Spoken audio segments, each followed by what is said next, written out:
Hut, hut, hut. Hi there, this is Jason Cacho with the Bay Area News Group, and this is Gamester, the most enthusiastic video game show on the internet.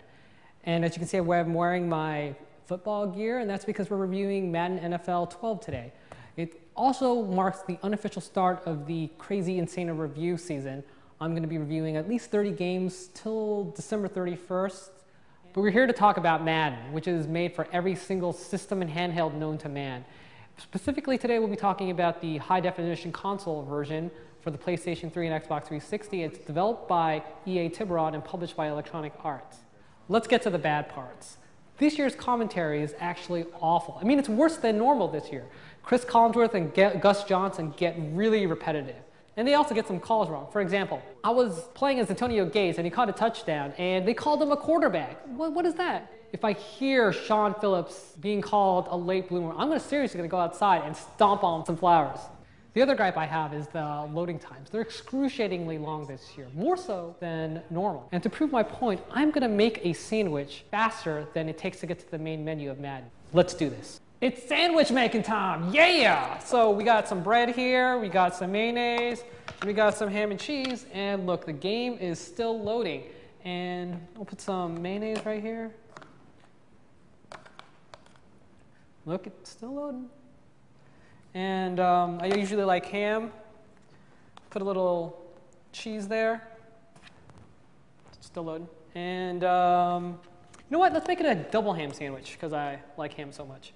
And voila. I have made a sandwich before Madden NFL 12 has started. Now I'm going to eat it because I'm starving. Really good.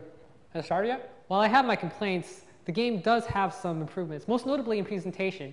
EA Tiburon worked with CBS Sports and learned how they shot football games. Players will see cuts to folks on the bench. They'll see camera angles that are actually used in the stadiums, and it gives the game a lot of concrete feel. The developer also puts a lot of detail into how the season progresses. For example, players wear pink during Breast Cancer Awareness Month, and during the season they'll change the field and the logos on the screen to mark Thanksgiving and Christmas. When it comes to gameplay, the major improvement is to the collision system. Now players actually smash into each other when they go in for a tackle. There won't be any sliding into a tackle animation or warping. Point two, the AI defense is a lot smarter, especially when it comes to zone. That means players will have to have smaller windows to throw their passes into, and that means that they'll be throwing a lot more interceptions than normal.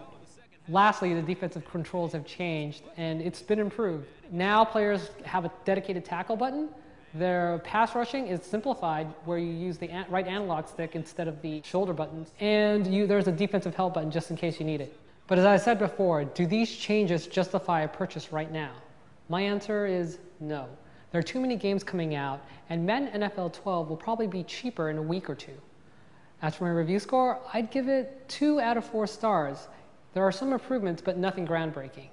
And I'm starving, and I think I'm gonna eat my sandwich right now. So good.